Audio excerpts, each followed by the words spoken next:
Finished washing this motorhome. Had to use the old toothbrush in the cracks and crevices to get the mold out. No problem.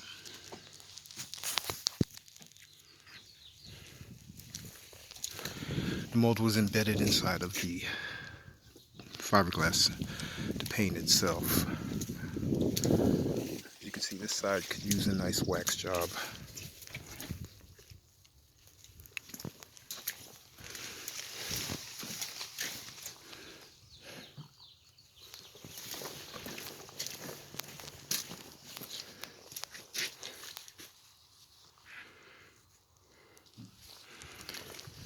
There was mold all on the awning. I got that off. Front portion here, these noses always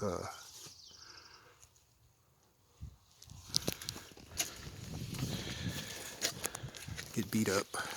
Spend a lot of time on that. Get all the mold off of the front of that right there.